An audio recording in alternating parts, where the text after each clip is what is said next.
Stories of Successful Marriages, Section 3, A Mere Interlude, Part 1, by Thomas Hardy.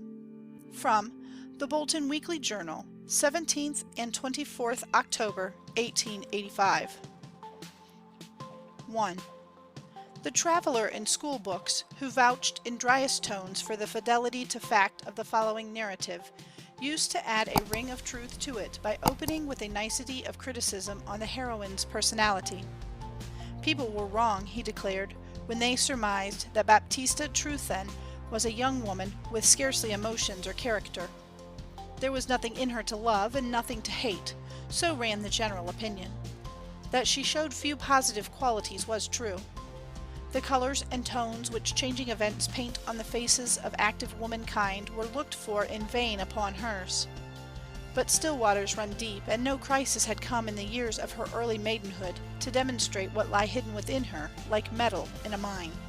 She was the daughter of a small farmer in St. Maria's, one of the Isles of Lyonesse, beyond off Wessex, who had spent a large sum, as there understood, on her education, by sending her to the mainland for 2 years. At 19 she was entered at the Training College for Teachers, and at 21 nominated to a school in the country, near Torre-upon-Sea, whither she proceeded after the Christmas examination and holidays.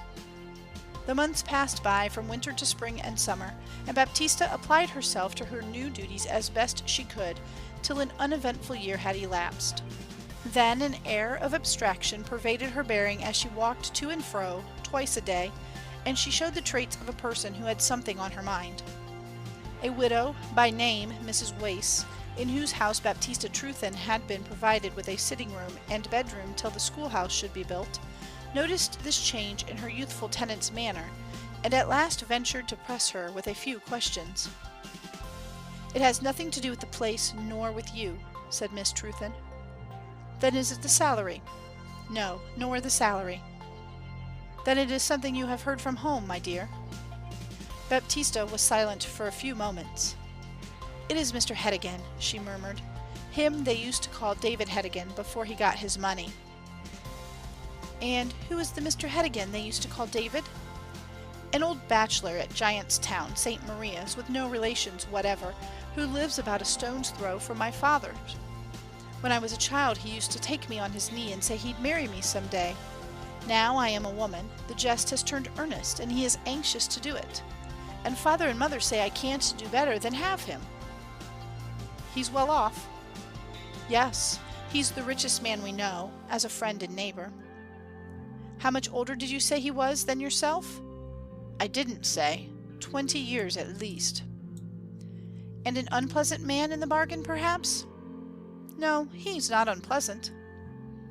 "Well, child, all I can say is that I'd resist any such engagement if it's not palatable to 'ee. You are comfortable here in my little house, I hope.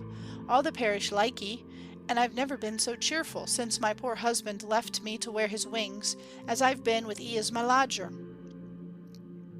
The schoolmistress assured her landlady that she could return the sentiment. "But here comes my perplexity," she said. "I don't like keeping school." "Ah, you are surprised. You didn't suspect it. That's because I've concealed my feeling. Well, I simply hate school.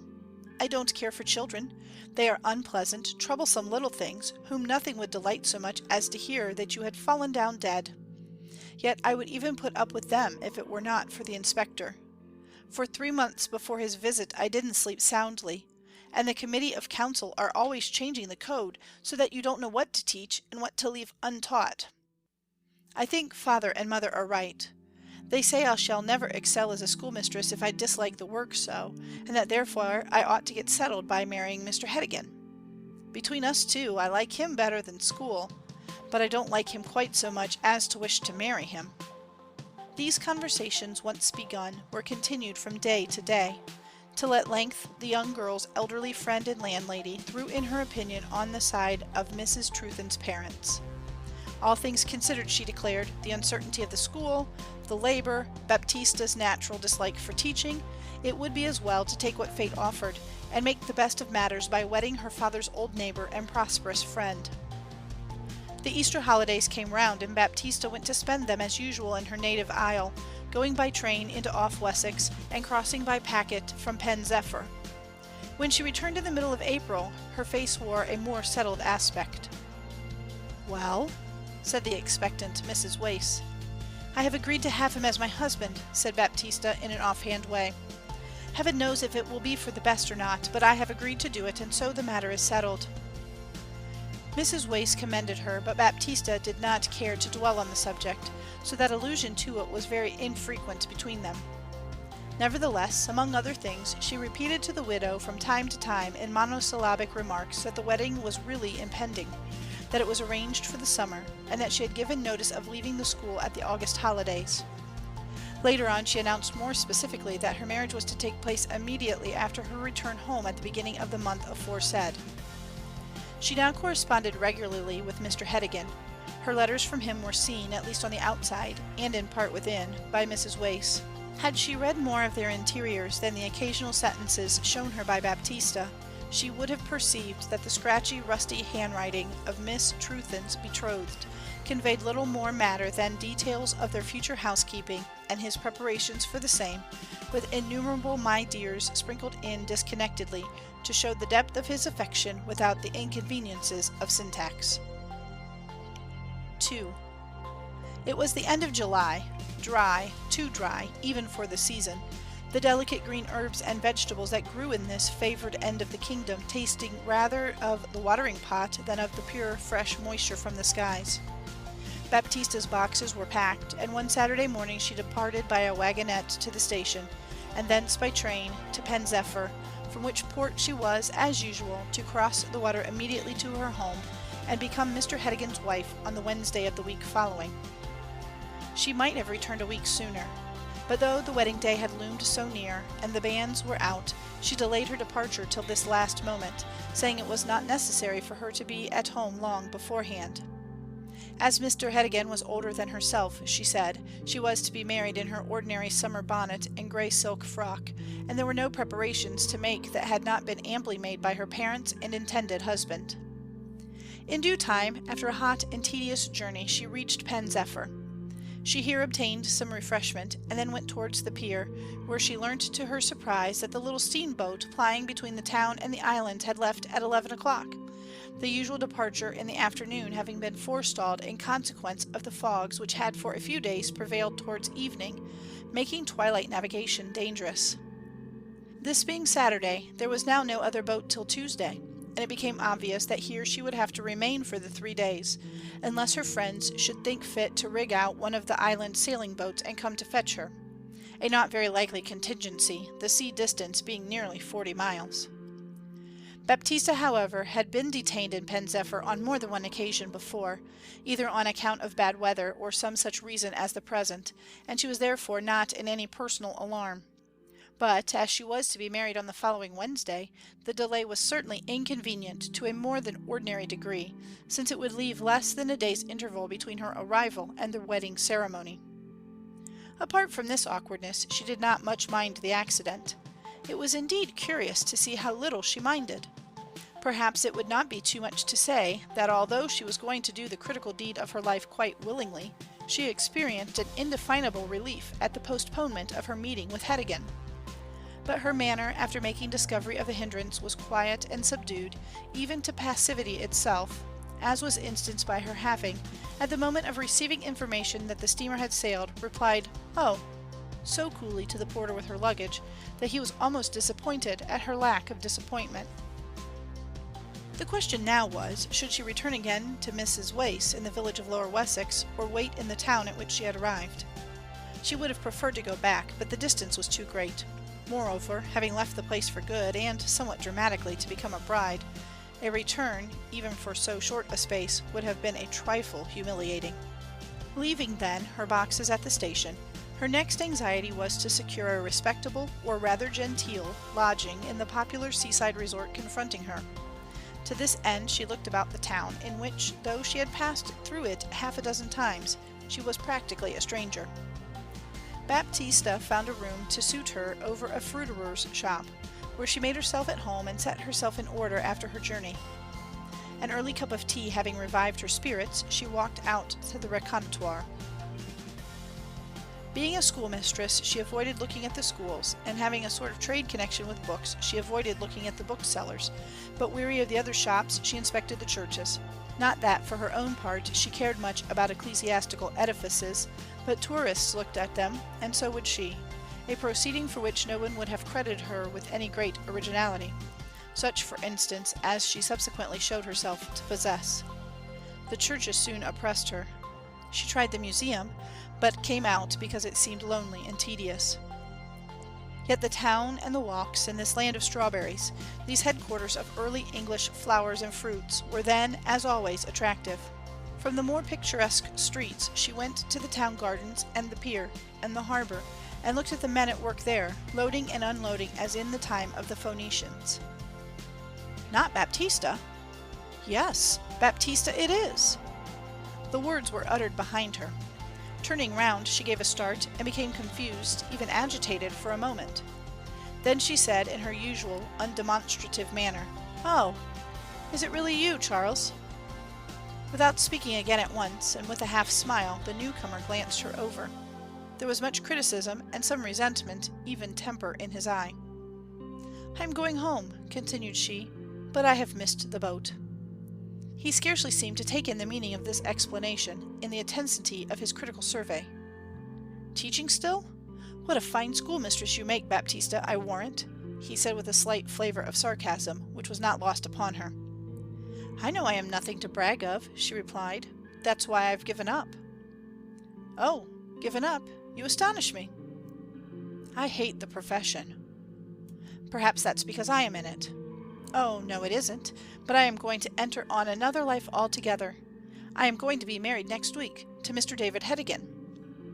The young man, fortified as he was by a natural cynical pride and passionateness, winced at this unexpected reply notwithstanding.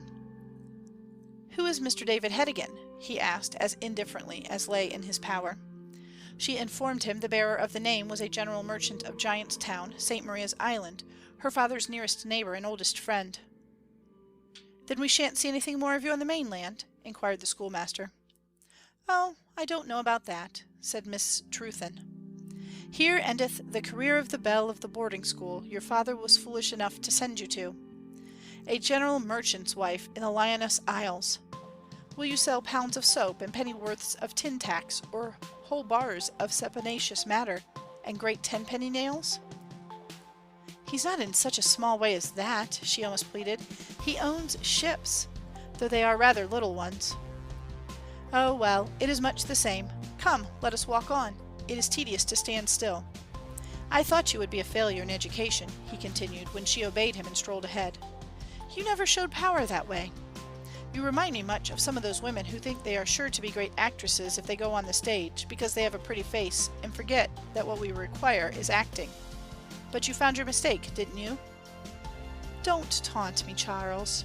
It was noticeable that the young schoolmaster's tone caused her no anger or retaliatory passion, for otherwise there was a tear in her eye. "How is it you are at Pen Zephyr?" she inquired. "I don't taunt you, I speak the truth, purely in a friendly way, as I should to anyone I wished well. Though, for that matter, I might have some excuse even for taunting you. Such a terrible hurry as you've been in. I hate a woman who is in a hurry." "How do you mean that?" "Why, to be somebody's wife or other. Anything's wife rather than nobody's. You couldn't wait for me, oh no. Well, thank God I'm cured of all that." "How merciless you are," she said bitterly. "Wait for you? What does that mean, Charlie? You never showed anything to wait for. Anything special towards me. Oh, come, Baptista dear, come." "What I mean is nothing definite," she expostulated. "I suppose you liked me a little, but it seemed to me to be only a pastime on your part, and that you never meant to make an honourable engagement of it." "There, that's just it. You girls expect a man to mean business at the first look. No man, when he first becomes interested in a woman, has any definite scheme of engagement to marry her in his mind, unless he is meaning a vulgar mercenary marriage. However, I did at last mean an honourable engagement, as you call it, come to that." "But you never said so, and an indefinite courtship soon injures a woman's position and credit, sooner than you think." "Baptista, I solemnly declare that in 6 months I should have asked you to marry me." She walked along in silence, looking on the ground and appearing very uncomfortable. Presently he said, "Would you have waited for me if you had known?" To this she whispered in a sorrowful whisper, "Yes."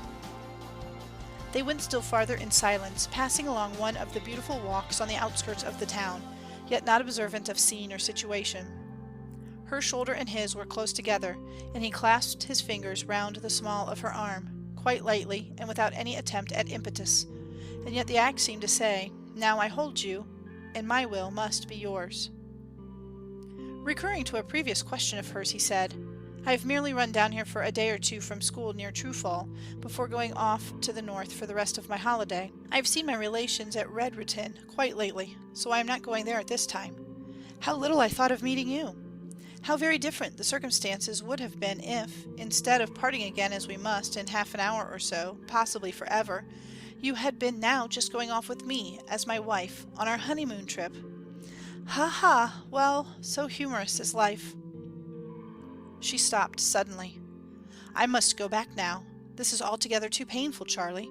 It is not at all a kind mood you are in today." "I don't want to pain you, and you know I do not," he said more gently. "Only it just exasperates me, this you are going to do. I wish you would not." "What?" "Marry him. There, now I have showed you my true sentiments." "I must do it now," said she. "Why?" he asked, dropping the offhand masterful tone he had hitherto spoken in, and becoming earnest, still holding her arm, however, as if she were his chattel to be taken up or put down at will. "It is never too late to break off a marriage that's distasteful to you. Now, I'll say one thing, and it is truth. I wish you would marry me instead of him, even now at the last moment, though you have served me so badly." "Oh, it is not possible to think of that," she answered hastily, shaking her head. "When I get home all will be prepared. It is ready even now, the things for the party, the furniture, Mr. Heddegan's new suit, and everything. I should require the courage of a tropical lion to go home there and say I wouldn't carry out my promise." "Then go, in heaven's name. But there would be no necessity for you to go home and face them in that way. If we were to marry, it would have to be at once, instantly, or not at all. I should think your affection not worth the having unless you agreed to come back with me to Trufal this evening, where we could be married by license on Monday morning. And then no Mr. David Heddegan or anybody else could get you away from me." "I must go home by the Tuesday boat," she faltered. "What would they think if I did not come?" "You could go home by that boat just the same. All the difference would be that I should go with you. You could leave me on the quay, where I'd have a smoke, while you went and saw your father and mother privately. You could then tell them what you had done, and that I was waiting not far off, that I was a schoolmaster in a fairly good position, and a young man you had known when you were at training college. Then I would come boldly forward, and they would see that it could not be altered, and so you wouldn't suffer a lifelong misery by being the wife of a wretched old gaffer you don't like at all. Now, honestly, you do like me best, don't you, Baptista?" "Yes." "Then we will do as I say." She did not pronounce a clear affirmative, but that she consented to the novel proposition at some moment or other of that walk was apparent by what occurred a little later. 3. An enterprise of such pith required, indeed, less talking than consideration. The first thing they did in carrying it out was to return to the railway station, where Baptista took from her luggage a small trunk of immediate necessaries which she would in any case have required after missing the boat. That same afternoon they travelled up the line to Trufal. Charles Stow, as his name was, despite his disdainful indifference to things, was very careful of appearances, and made the journey independently of her, though in the same train. He told her where she could get board and lodgings in the city, and with merely a distant nod to her of a provisional kind, went off to his own quarters and to see about the license. On Sunday she saw him in the morning across the nave of the Pro-Cathedral. In the afternoon they walked together in the fields, where he told her that the license would be ready next day, and would be available the day after, when the ceremony could be performed as early after 8 o'clock as they should choose. His courtship, thus renewed after an interval of 2 years, was as impetuous, violent even, as it was short. The next day came and passed, and the final arrangements were made. Their agreement was to get the ceremony over as soon as they possibly could the next morning, so as to go on to Pen zephyr at once, and reach that place in time for the boat's departure the same day. It was in obedience to Baptista's earnest request that Stow consented thus to make the whole journey to Lyonesse by land and water at one heat, and not break it at Pen zephyr. She seemed to be oppressed with a dread of lingering anywhere, this great first act of disobedience to her parents once accomplished, with the weight on her mind that her home had to be convulsed by the disclosure of it. To face her difficulties over the water immediately she had created them was, however, a course more desired by Baptista than by her lover, though for once he gave way. The next morning was bright and warm as those which had preceded it. By 6 o'clock it seemed nearly noon, as is often the case in that part of England in the summer season. By 9 they were husband and wife. They packed up and departed by the earliest train after the service, and on the way discussed at length what she should say on meeting her parents, Charlie dictating the turn of each phrase. In her anxiety, they had travelled so early that when they reached Pen zephyr they found they were nearly 2 hours on their hands before the steamer's time of sailing. Baptista was extremely reluctant to be seen promenading the streets of the watering place with her husband till, as above stated, the household at Giantstown should know the unexpected course of events from her own lips, and it was just possible, if not likely, that some Lyonessian might be prowling about there, or even have come across the sea to look for her. To meet anyone to whom she was known and have to reply to awkward questions about the strange young man at her side before her well-framed announcement had been delivered at proper time and place was a thing she could not contemplate with equanimity. So instead of looking at the shops in the harbor, they went along the coast a little way. The heat of the morning was by this time intense. They clambered up on some cliffs, and while sitting there, looking round at St. Michael's Mount and other objects, Charles said to her that he thought he would run down to the beach at their feet and take just one plunge into the sea. Baptista did not much like the idea of being left alone. It was gloomy, she said, but he assured her he would not be gone more than a quarter of an hour at the outside, and she passively assented. Down he went, disappeared, appeared again, and looked back. Then he again proceeded and vanished, till, as a small waxen object, she saw him emerge from the nook that had screened him, cross the white fringe of foam, and walk into the undulating mass of blue. Once in the water he seemed less inclined to hurry than before. He remained a long time, and, unable either to appreciate his skill or criticize his want of it at that distance, she withdrew her eyes from the spot and gazed at the still outline of St. Michael's, now beautifully toned in grey.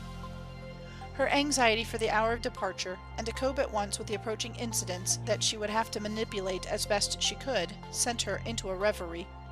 It was now Tuesday. She would reach home in the evening, a very late time they would say, but as the delay was a pure accident, they would deem her marriage to Mr. Heddigan tomorrow still practicable. Then Charles would have to be produced from the background. It was a terrible undertaking to think of, and she almost regretted her temerity in wedding so hastily that morning. The rage of her father would be so crushing, the reproaches of her mother so bitter, and perhaps Charles would answer hotly, and perhaps cause estrangement till death. There had obviously been no alarm about her at St. Maria's, or somebody would have sailed across to inquire for her. She had, in a letter written at the beginning of the week, spoken of the hour at which she intended to leave her country schoolhouse, and from this her friends had probably perceived that by such timing she would run a risk of losing the Saturday boat.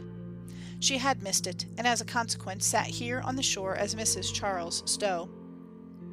This brought her to the present, and she turned from the outline of St. Michael's Mount to look about for her husband's form.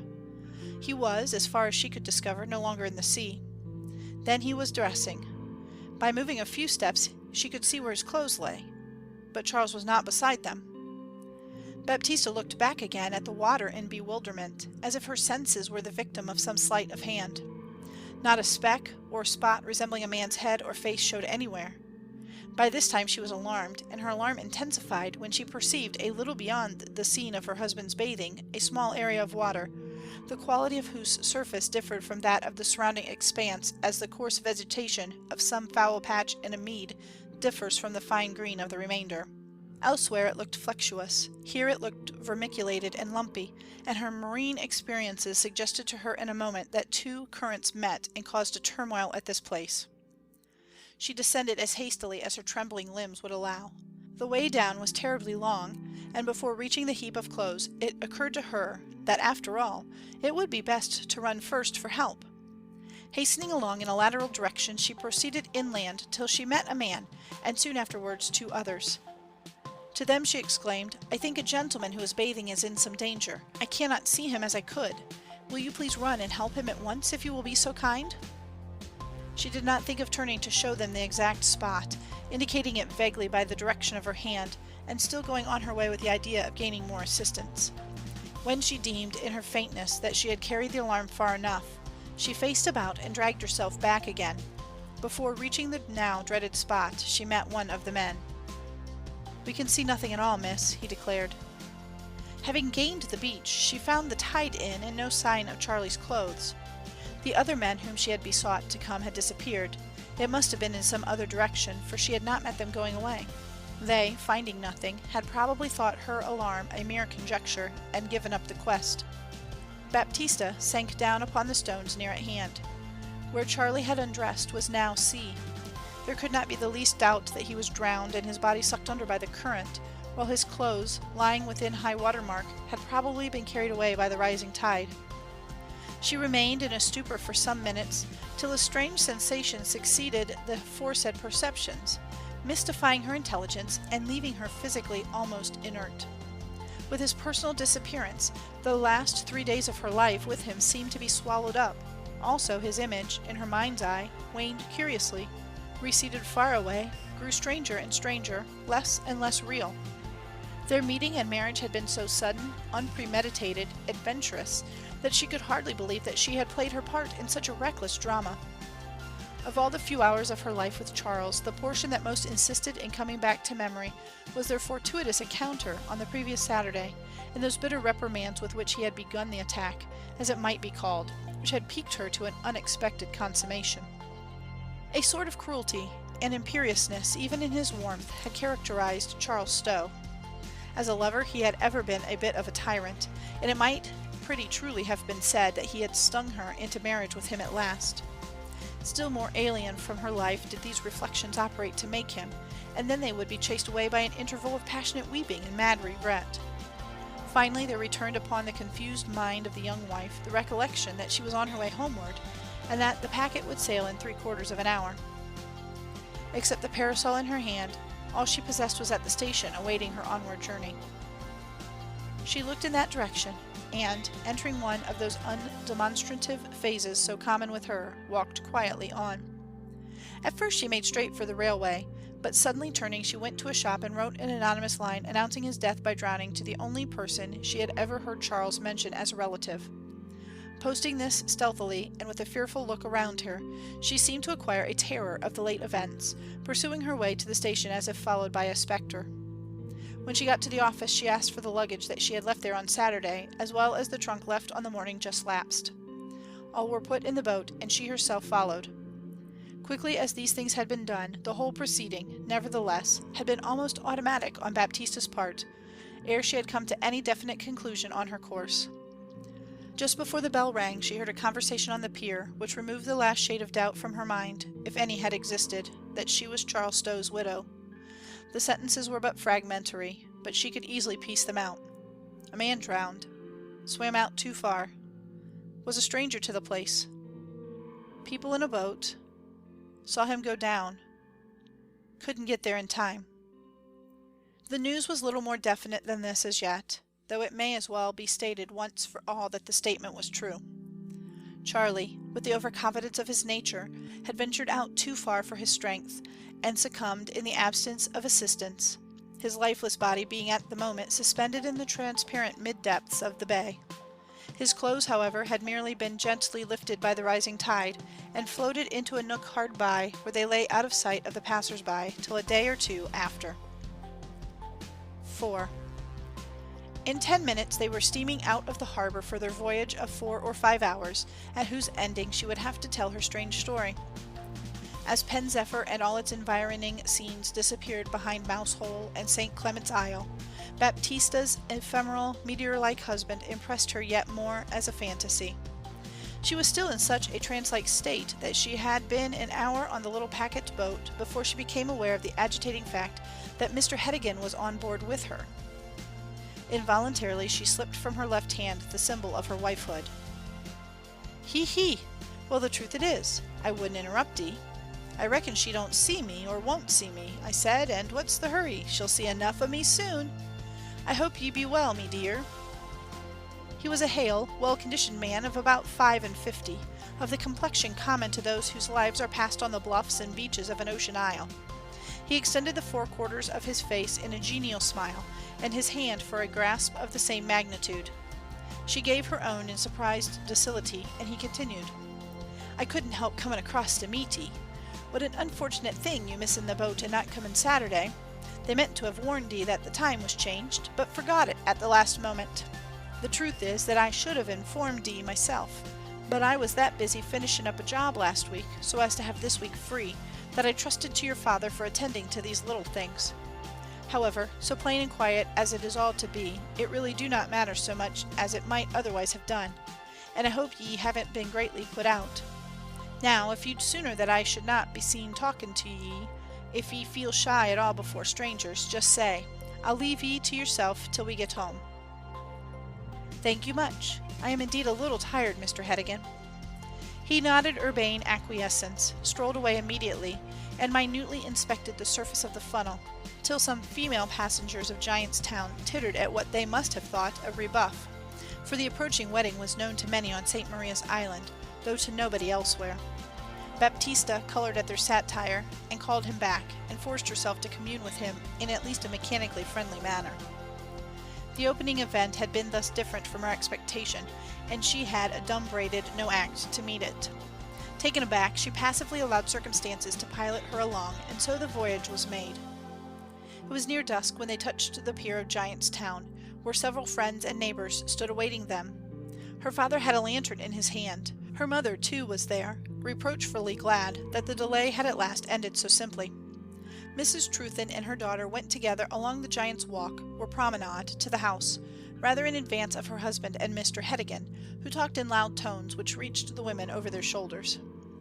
Some would have called Mrs. Trewthen a good mother, but though well-meaning, she was maladroit, and her intentions missed their mark. This might have been partly attributable to slight deafness from which she suffered. Now, as usual, the chief utterances came from her lips. "Ah, yes, I'm so glad, my child, that you've got over safe. It is all ready, and everything so well arranged, that nothing but misfortune could hinder you settling as, with God's grace, becomes 'ee. Close to your mother's door a'most, 'twill be a great blessing, I'm sure. And I was very glad to find from your letters that you'd held your word sacred. That's right, make your word your bond always. Mrs. Wace seems to be a sensible woman. I hope the Lord will do for her as he's doing for you, no long time hence. And how did he get over the terrible journey from Tor upon Sea to Pen zephyr? Once you'd done with the railway, of course, you seemed quite at home. Well, Baptista, conduct yourself seemly, and all will be well." Thus admonished, Baptista entered the house, her father and Mr. Heddegan immediately at her back. Her mother had been so didactic that she had felt herself absolutely unable to broach the subjects in the centre of her mind. The familiar room, with the dark ceiling, the well-spread table, the old chairs, had never before been spoken so eloquently of the times ere she knew or had heard of Charlie Stow.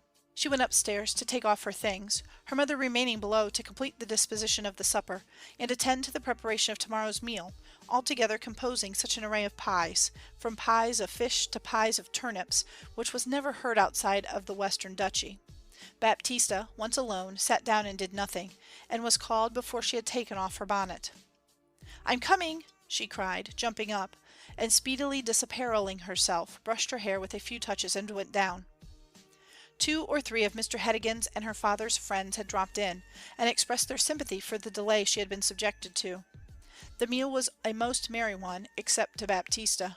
She had desired privacy, and there was none, and to break the news was already a greater difficulty than it had been at first.